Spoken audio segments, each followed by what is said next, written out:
नमस्कार, आप देख रहे हैं इंडिया टीवी। आपके साथ मैं हूं मीनाक्षी जोशी। वक्त हो गया है दमदार 10 का। आज के दिन की बड़ी खबरों के साथ हम हाजिर हैं। और जैसा कि आप जानते हैं कि ईरान युद्ध का आज 11वां दिन है। लगातार अमेरिका और इजराइल ने ईरान पर हमले ताबड़तोड़ जारी रखे हुए हैं। इसके कई सारे पॉलिटिकल इम्प्लीकेशंस हैं जो पूरी दुनिया में दिखाई दे रहे हैं, भारत में भी दिखाई दे रहे हैं। तो भारत में इस युद्ध का असर क्या हो रहा है? और एक सवाल जो हर किसी के मन में है कि क्या पेट्रोल डीजल के दाम भारत में बढ़ने वाले हैं? क्या ठीक उसी तरीके से हाहाकार जैसे पाकिस्तान में मचा हुआ है, तेल की तालाबंदी हो गई है, क्या भारत में वैसी स्थिति पैदा होने वाली है? क्योंकि ये भले ही युद्ध ईरान में हो रहा हो, भले ही युद्ध मिडिल ईस्ट में हो रहा हो, जितने पॉलिटिकल वार है वो यहां पर भारत में नरेंद्र मोदी पर हो रहे हैं। लेकिन पहले आपको युद्ध की अपडेट दे देती हूं। ईरान पर भयंकर पलटवार हो रहा है। इजराइल समेत पूरे मिडिल ईस्ट में ईरान इस वक्त आग बरसा रहा है। बहरीन, कतर, कुवैत, इराक के अमेरिकी बेसिस, इंफ्रास्ट्रक्चर, सब कुछ इस वक्त इस युद्ध निशाने पर है। ईरान ने धमकी दी है कि अब से वो जो भी मिसाइल मारेगा उसमें कम से कम 1 टन वॉरहेड होगा। ईरान की इस धमकी के बीच अमेरिका और इजराइल ने उस पर हमला तेज कर दिया है। तेहरान और करज समेत ईरान के कई शहरों पर एक बार फिर अमेरिका और इजराइल ने भीषण बमबारी की है। उधर ईरान ने भी पलटवार तेज किया है। ईरान ने पिछले 24 घंटे में Dubai, Bahrain, Kuwait, Qatar, Saudi Arab, Iraq पर कई ड्रोन और मिसाइल दागे हैं।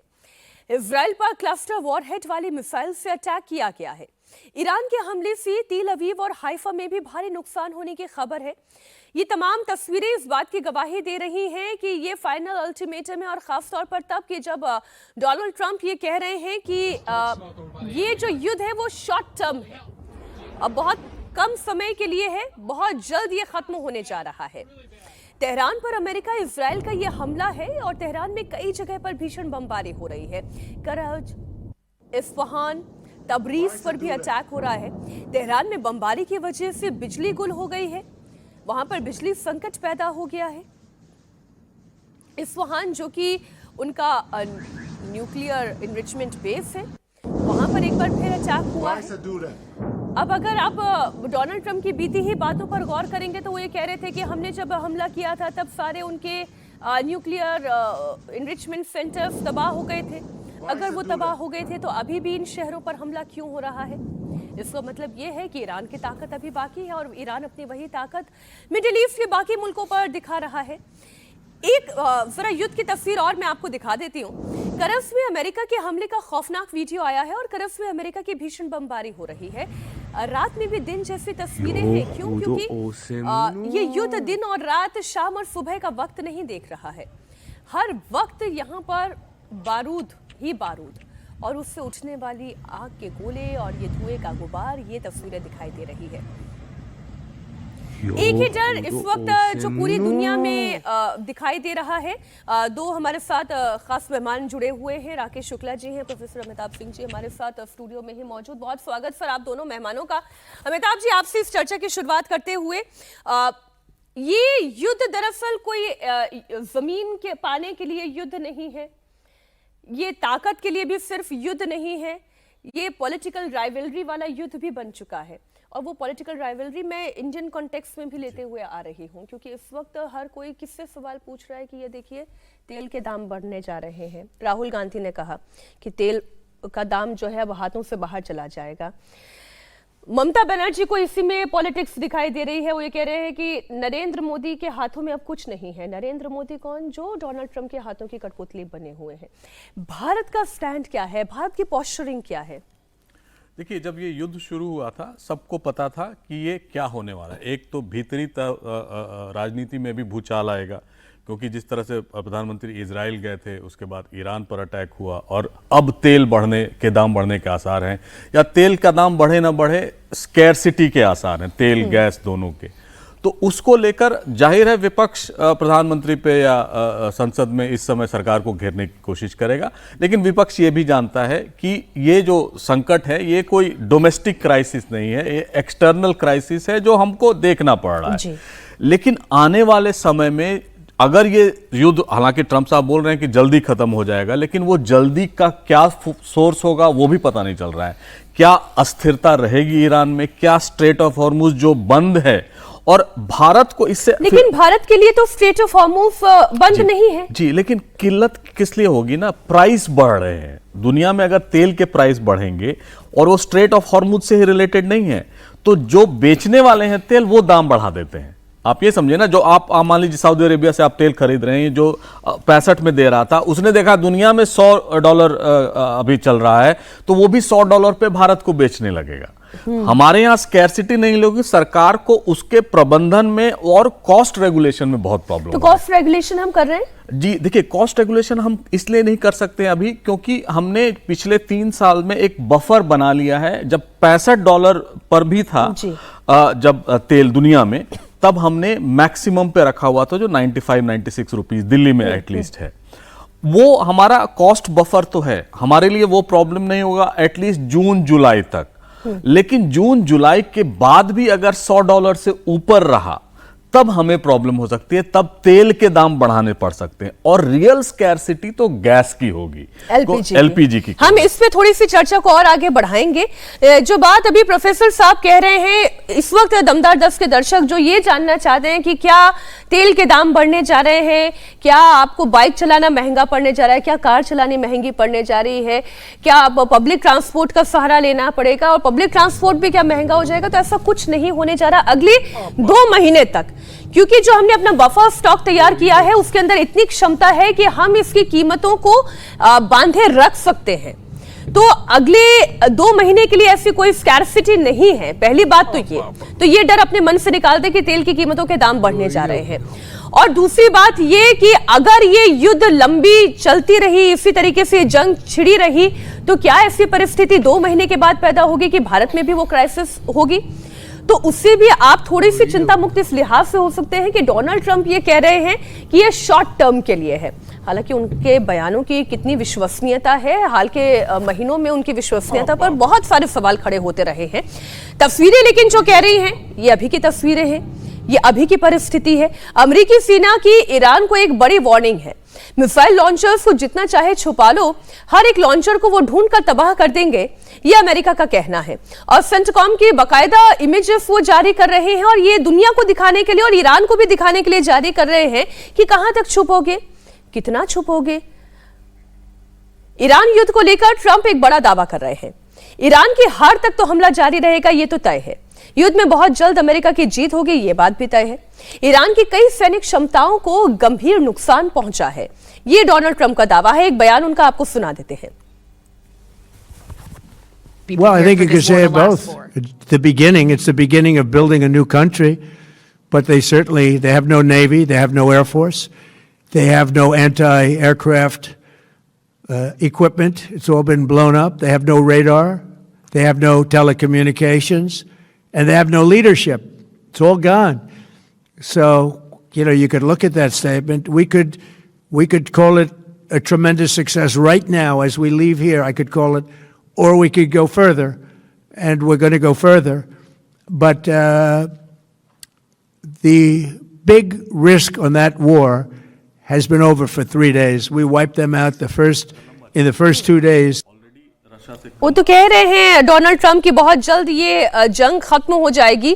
और ये ईरान जो कर रहा है, फिर ईरान क्या कर रहा है? वो एक सर्जिकल ऑपरेशन कर रहा है। ये सवाल इसलिए पैदा होता है क्योंकि ईरान के जो नए सुप्रीम लीडर हैं वो ट्रंप पर बयान दे रहे हैं। मुश्तबा को मारने पर डोनाल्ड ट्रंप बोले, मैं सीधे तो ऐसा नहीं कहना चाहता। डोनाल्ड ट्रंप मुश्तबा के सुप्रीम लीडर बनने से मैं खुश नहीं हूं, ये डोनाल्ड ट्रंप कह रहे हैं। मुश्तबा को मारने पर क्योंकि एक सवाल उनसे पूछा गया कि भाई आप इन्हें भी बर्दाश्त कर पाएंगे या नहीं कर पाएंगे, तो उन्होंने कहा मैं सीधे तो ऐसा नहीं कहना चाहता, लेकिन मन में क्या ऐसा विचार है। आप सुने एक और बयान। Do you have to take him out? Does he have a target on his back? You mean the new supreme leader? You mean the son? I don't want to say that, but I was disappointed because we think it's going to lead to just more of the same problem for the country. So I was disappointed to see their choice. तो जो हम चर्चा कर रहे हैं राकेश जी, क्योंकि अब Donald Trump ने ये जो बयान दिया है, वो ये जंग ऐसा तो नहीं लग रहा है कि वो एक शॉर्ट टर्म में खत्म कर पाएंगे। वो ये कह रहे हैं मुश्तबा को भी लेकर, मैं ऐसा कहना नहीं चाह रहा, लेकिन ऐसा वो कर सकते हैं, इससे आप इनकार भी नहीं कर सकते। क्यों? क्योंकि खामेनेई को मारना उनकी लिस्ट में शामिल नहीं था, उन्हें हटाना लिस्ट में शामिल था, पर उन्होंने खामेनेई को मारा। अब उनके बेटे आ गए हैं, क्या भरोसा डोनाल्ड ट्रंप का? और अगर ये भी एलिमिनेट वो करते हैं तो ये जंग तो और लंबी चलेगी। नहीं मीनाक्षी जी, हम ये नहीं कह सकते कि खामनेई को मारना उनका टारगेट नहीं था। यदि टारगेट नहीं होता, क्योंकि खामनेई को हटाना उनके लिए कठिन था, मारना आसान था। देखिए, कट्टरपंथी व्यक्ति को जब तक नहीं मारा जाएगा, नेतृत्व को मारेंगे तब बाकी लोग। तो फिर मारकर हासिल क्या हुआ? अब उनका बेटा है। नहीं, मार के उनको ये अंदाजा नहीं था। देखिए, ट्रंप को ये अंदाजा नहीं था कि ये युद्ध इतना लंबा खिंच जाएगा। वो आप कह सकते हैं अंडर एस्टिमेट कर रहे थे ईरान को जी। अब वहाँ पे हालात ये हो गए हैं कि खामनेई के बेटे मुश्तबा को सुप्रीम लीडर चुनने की चर्चा है, क्योंकि इसके पहले ये भी चर्चा थी कि खामनेई के दोनों बेटे मारे गए हैं। अब वो चर्चा एक नई सिरे से आ गई कि मुश्तबा जिंदा है और मुश्तबा को सुप्रीम लीडर चुन लिया गया है। अब मुश्तबा को चुनने का कारण इसलिए नहीं है खामनेई के बेटे हैं, इसलिए कि उनके अंदर आयातुल्ला की वो सारी क्वालिटी है। आयातुल्ला कोई पद नहीं है, वो एक उपाधि है। यानी कट्टरपंथी जो इस्लामिक कट्टरता का चरम होता है, यानी इस्लाम का उच्चतम शिक्षा जो ग्रहण करता है, वो आयातुल्ला बनता है। तो आयातुल्ला, क्योंकि आयातुल्ला की क्वालिटी सारी मुश्तबा में है। मुश्तबा IRGC को कंट्रोल करते थे, मुश्तबा सुप्रीम लीडर के सारे ऑफिस को कंट्रोल करते थे, इसलिए मुश्तबा पे जो उनका असेंबली है उसने तय किया होगा और मुश्तबा को बना दिया गया। ये युद्ध जिस सिस्टमेटिक तरीके से चल रहा है, इसका मतलब ये है कि युद्ध को इसका अंत कहाँ देख रहे हैं? देखिए, ट्रंप ने कहा है कि हम जल्दी खत्म करेंगे, IRGC ने कहा है कि युद्ध हम तय करेंगे कब खत्म होगा। दोनों का देखिए आप बयान। इसका मतलब ईरान अब लड़ाई से पीछे हटने को तैयार नहीं है। अगले कुछ और हफ्ते यानी अंतिम दम तक ईरान लड़ने का फैसला कर चुका है। यानी हम तो डूबेंगे सनम, तुमको भी ले डूबेंगे जो कहते हैं ना, तो ईरान ने तय कर लिया है कि या तो मारेंगे। उदाहरण दिख रहा है और सबसे बड़ा एग्जाम्पल यूरोप में दिख रहा है। यूरोप में आप देख रहे हैं कि कैसे पेट्रोल डीजल के दाम बढ़ने के बाद वहां पर एक तरीके का संकट खड़ा हो गया है कि रशिया तक उन्हें कह रहा है कि अगर आपको चाहिए तो हम आपके लिए सप्लाई कर सकते हैं। वो रशिया जिसके खिलाफ यूक्रेन को लगातार सप्लाई कहां से मिल रही थी? वो यूरोप से मिल रही थी। लेकिन ये स्थिति यूरोप में पैदा हो रही है और सबसे बड़ा खामियाजा इस युद्ध का किसे भुगतना पड़ रहा है? वो पाकिस्तान को भुगतना पड़ रहा है। अब आप देखिए पाकिस्तान में हालात कैसे हैं। महंगाई की मार वो पहले से झेल रहे हैं, दाने पानी का संकट उनके सामने खड़ा हुआ है, पानी हमने बंद कर रखा है, रमजान का महीना है, पब्लिक खून के आंसू रो रही है। बढ़ती हुई तेल कीमतों को लेकर वहां तेल पर ऐसी तालाबंदी हो गई है कि हर खर्च में कटौती का ऐलान कर दिया गया है। स्कूल 2 हफ्तों के लिए बंद रहेंगे, मंत्रियों और सलाहकारों को विदेश दौरे से रोक दिया गया है। इतना ही नहीं, मंत्री 2 महीने का वेतन नहीं लेंगे, सांसदों की सैलरी 25% तक काट दी जाएगी, सरकारी गाड़ियों में 50% ईंधन कम होगा और 60% तक तो सरकारी वाहन चलेंगे ही नहीं। ये मैं पाकिस्तान का हाल आपको बता रही हूँ। सरकारी दफ्तर 4 दिन ही खुलेंगे, बाकी दिन कर्मचारी वर्क फ्रॉम होम करेंगे। पाकिस्तान में पेट्रोल डीजल का ऐसा संकट खड़ा हुआ है, कीमतों में 20% की बढ़ोतरी हो गई है। पेट्रोल और डीजल की कीमतों में 55 रुपए की बढ़ोतरी हो गई है। अब आप ये समझे, ईरान और अमेरिका इजराइल के बीच की इस बम वर्षा में ऐसा लग रहा है कि बारूद जाकर पाकिस्तान पर गिर गया है। आप एक बयान सुने जरा। हालिया दिनों में तेल की कीमतों में जो इजाफा करना पड़ा, वो बिलाशुबा एक इंतहाई मुश्किल और दिल पर पत्थर रखकर किया जाने वाला फैसला था। मेरी ये भरपूर कोशिश होगी कि तेल की कीमतों में आइंदा इजाफे का बोझ आप पर ना पड़े। आइंदा 2 माह के लिए सरकारी महकमों की गाड़ियों को मिलने वाले तेल में 50% फिल फॉर कटौती की जा रही है। तमाम सरकारी महकमों की 60% गाड़ियों को बंद किया जा रहा है। हमने भी लॉकडाउन देखा है, लेकिन वो लॉकडाउन कोविड के समय में हमने किया था। क्यों? क्योंकि वो एक हेल्थ इमरजेंसी थी। पाकिस्तान में तो बात की इमरजेंसी हो जाती है प्रोफेसर साहब। वहां पे युद्ध हुआ, यहां पे इनको खाने का संकट हो गया, वहां युद्ध हुआ तो यहां पर इनको तेल का संकट हो गया। मैं फिर ये कह रही हूं कि वो तमाम लोग जो बड़े पाकिस्तान प्रेमी हैं या फिर जो भारत सरकार की आलोचना करते नहीं थकते और ये कहते हैं कि सरकार ने किया क्या, उन्हें ये खबरें देखनी चाहिए।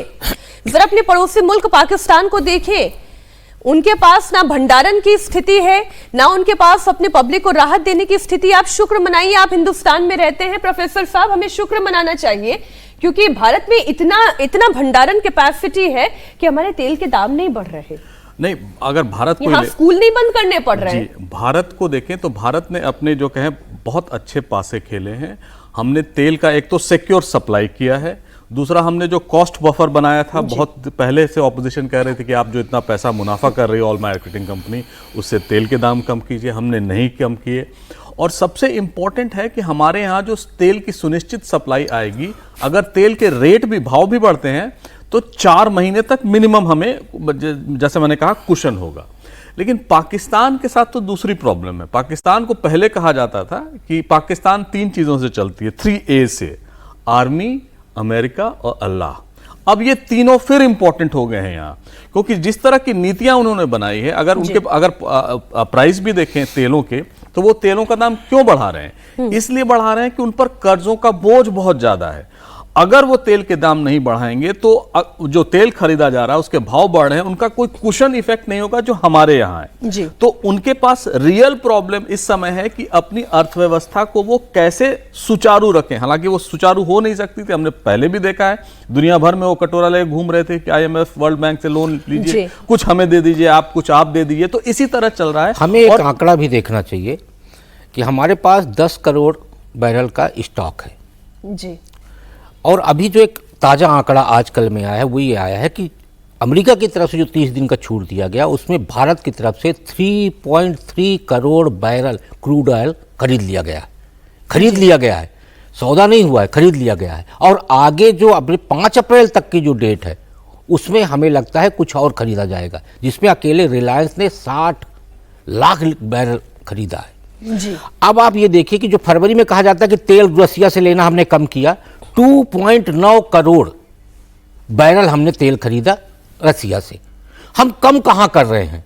हम जहां सस्ता मिल रहा है, अब अभी अमेरिका की तरफ से छूट मिला, रसिया ने कहा कि आपको हम उसी रेट पे फिर से तेल दे रहे हैं। तो क्रूड ऑयल भारत क्या कर रहा है? रसिया से फिर खरीद रहा, तो रसिया से जब खरीद रहा, अब आप ये सोचिए 3.3 करोड़ बैरल यदि हमने खरीदा है, उसको रिफाइन करेंगे हम, वो रिफाइन करने के बाद हम Netherlands, Singapore, America, Bhutan, Bangladesh, Europe, UAE, इन सभी को हम देंगे फिर से तेल। अब आप सोचिए, रिफाइन करके हम रिफाइन करके हम उनको पेट्रोलियम पदार्थ उपलब्ध कराते हैं। तो भारत की जो कहा जाता है कि सिर्फ ये निर्भर है, अरे भारत खुद आत्मनिर्भर है और भारत पे अमेरिका भी निर्भर है, ये भी हमें देखना चाहिए। इसलिए अमेरिकन स्ट्रैटेजिस्ट भी भारत से ये रिक्वेस्ट करे थे कि आप रशियन तेल खरीदे, आप दुनिया से तेल खरीदे और फिर उसे रिफाइन करके आप यूरोप तक पहुंचाए या फिर बाकी एशियन कंट्रीज तक पहुंचाए, जिससे कि तेल की कीमतों पर एक लगाम लगाई जा सके। और इसका एक और बड़ा उदाहरण मैं दे दूं, जब युद्ध का पहला दिन था उस वक्त भी यहाँ इंडियन डोमेस्टिक मार्केट में तेल कितने पे बिक रहा था? 94.77 रुपए पर तेल बिक रहा था। मैं गलत तो नहीं हूं? आज युद्ध के 11वें दिन पर हम हैं और आज भी डोमेस्टिक मार्केट में तेल उतने पर ही बिक रहा है। आप अगर जाएंगे पेट्रोल पंप पर तो वहां पर इस युद्ध का असर पेट्रोल पंप पर आपको नहीं दिखाई देगा। लेकिन पाकिस्तान में क्या हो रहा है मैं फिर आपको बताती हूं। पाकिस्तान के पब्लिक और मीडिया शहबाज सरकार से सवाल पूछ रही है। शहबाज सरकार तेल के पुराने स्टॉक पर मुनाफा कमाने का खेल खेल रही है। मिडिल ईस्ट में जंग का हवाला दिया जा रहा है, लेकिन पाकिस्तान में असलियत क्या है ये सबको पता है। पेट्रोल की कीमतों में इजाफे के बाद वजीर आजम और वज़रा से कुछ सवालात पूछने अहम हैं। पहला, अगर मुल्क के पास 1 माह के ज़खायर मौजूद थे तो फिर पेट्रोल की कीमत क्यों बढ़ाई गई? दूसरा, 60 से $65 फी बैरल खरीदे हुए तेल पर मुनाफा क्यों कमाया जा रहा है? कौन कमा रहा है एग्जैक्टली? तीसरा, कि जब ईरान स्ट्रेट ऑफ हॉर्मुज़ की बंदिश के हवाले से ऐलान कर रहा था तो प्रिकॉशनरी मेजर्स क्यों नहीं लिए गए? चौथा, जब भारत रूस से तेल खरीद रहा है तो फिर पाकिस्तान रूस से तेल क्यों नहीं खरीद रहा? पांचवा, अगर मुईशत बेहतरीन चल रही है तो फिर अब भी सऊदी अरब से मदद क्यों तलब की जा रही है? छठा, पेट्रोलियम लेवी की कीमत क्यों बढ़ाई गई? अब देखिए, ये पाकिस्तान में खुद वहीं की आवाम सवाल पूछ रही है कि आप जो इतने बड़ी बड़ी डींगे हाँकते रहते हैं, आप अपनी जनता के लिए करते क्या है? लेकिन एक कॉन्टेक्स्ट में फिर मैं इंडियन कॉन्टेक्स्ट में इसको थोड़ा सा चर्चा में लेकर आती हूँ प्रोफेसर साहब, क्योंकि जनता ये पूछ रही है कि चलो ठीक है, पेट्रोल डीजल के दाम तो नहीं बढ़े पर LPG के दाम तो बढ़े हैं, है ना? LPG के दाम बढ़े हैं और उसमें हालांकि आप सब्सिडी जिन्हें मिल रही है उन्हें थोड़ी राहत है, लेकिन बाकियों के लिए थोड़ी सी परेशानी हो सकती है। तो उसके पीछे का कारण भी समझना जरूरी है। वो जो स्ट्रेट ऑफ हॉर्मुज है और जो डिटेल ये बताती है, उस स्ट्रेट ऑफ हॉर्मुज में जहां से हमें गैस की सप्लाई हो रही थी, वहां से पहले हमारे 100 से अधिक जहाज गुजर रहे थे। आज की तारीख में 3 जहाज गुजर रहे हैं, तो उसका असर तो दिख रहा है। बिल्कुल, देखिए गैस का भंडारण हम बहुत ज़्यादा नहीं कर सकते हैं बियॉन्ड अ पॉइंट। जितना हम तेल कर सकते हैं, तेल हम ज़्यादा क्रूड खरीद सकते हैं, उनको रिफाइन करके खुद स्टोरेज कर सकते हैं, ये फैसिलिटी भारत में है। एलपीजी जो है वो पूरी तरह से आप माने कि उतना ही आता है जितना हम उसको पाइपलाइन से उसका स्टोरेज उस तरह से हो नहीं सकता है। और अगर प्राइस बढ़ता है तो हमने अब तक एलपीजी के प्राइस को बहुत कंट्रोल करके रखा था, और इसलिए भी रखा था क्योंकि उसकी भंडारण की सुविधा नहीं होने के चलते जहां भी प्राइस फ्लेयर अप करता था हमें बढ़ाना पड़ता था। तो वो एक इंपॉर्टेंट चीज है, इसीलिए भारत सरकार को अभी एलपीजी पर बहुत नजर रखना पड़ेगा। और हमने देखा था बेंगलोर के कुछ होटलों ने ये कहा है कि हम वो नहीं कर पाएंगे, अब खुलने ये क्योंकि मुझे ब्रेक के लिए जाना है, इसलिए जल्दी से क्विक कमेंट इस पर। ये जब होटल्स वाली बात कही तो उसमें ये हो रहा है कि आप जो है डोमेस्टिक सप्लाई आपकी बाधित ना हो, वहां पर आप कीमतों को थोड़ा सा कंट्रोल करके रख सके, उससे होटल्स और रेस्टोरेंट्स पर भी आपको थोड़ी नजर रखनी पड़ेगी। नहीं, पहले हमें सबसे पहले ये समझना पड़ेगा कि भारत में आखिर गैस का दाम बढ़ा क्यों। जी देखिए क्या है, हमारे यहाँ सऊदी कॉन्ट्रैक्ट के हिसाब से, सीपी के हिसाब से रेट तय होता है पूरे वैश्विक बाजार में। जी। पहले ये था 499 मीट्रिक टन के हिसाब से, डॉलर के हिसाब से, अब वह हो गया है 542। तो जब पूरे विश्व में ये स्थितियां हैं और हम गैस का ज़्यादा से ज़्यादा आयात करते हैं जी। तो ऐसी स्थितियों में हमारे पास कोई ऐसा रास्ता नहीं बचता है कि हम गैस का दाम ना बढ़ाएं। तो ऐसे हालात में हमारे सामने 2 तरह की परिस्थितियां हैं, एक कॉमर्शियल और एक आपका वो। तो कॉमर्शियल को हम थोड़ा बहुत कंट्रोल कर सकते हैं, ना कि घरेलू को। तो घरेलू को छूट देते हुए कॉमर्शियल पे थोड़ा सा सरकार ब्रेक बैन लगा रही है, जिससे लोगों को परेशानी। सर मेरे पे एक छोटे से ब्रेक का दबाव है, हम चर्चा अपनी जारी रखेंगे क्योंकि सदन में आज दूसरे दिन है और अविश्वास प्रस्ताव पर जबरदस्त चर्चा होने की उम्मीद कम और हल्ला होने की संभावना ज्यादा दिखाई दे रही है।